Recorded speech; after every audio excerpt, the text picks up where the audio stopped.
Alam mo ba na pareho lang ang bisa ng generic at branded na gamot?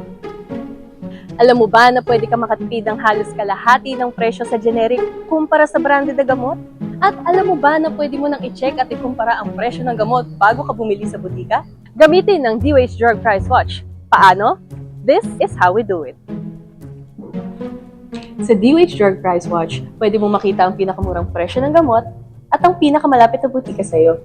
Makatutulong ito para makapili ka ng mas abot kayang gamot nang hindi nakukompromiso ang kalidad ng iyong gamutan. Una, pumunta sa DOH Drug Price Watch website. Pwede itong makita sa Eagle PH app o i-search lang ang dpw.doh.gov.ph. Pangalawa, piliin kung generic o brand name ang hinahanap na gamot.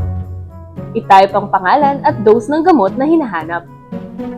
Ilagay ang iyong lokasyon o i-click ang location icon para gamitin ang iyong GPS location. Piliin ang search radius o kung gaano kalayo ang handa mong puntahan para makahanap ng gamot sa mga kalapit na butika. Sunod ay i-click ang Find Available Medicines para makita ang listahan at lokasyon ng mga butika at presyo ng gamot. Mga kababayan, asahan po ninyo, ginagawa natin lahat para matulungan kayo na magpapagaling at lumakas. Mandato ni Pangulong Bongbong Marcos Jr. na tiyaking may abot kaya at dekalidad na gamutan para sa bawat Pilipino. Dahil sa pagtaas ng presyo ng bilihin, mahalagang maging mapanuri sa pagbili ng gamot para masiguro ang sapat na pangangailangan pangkalusugan.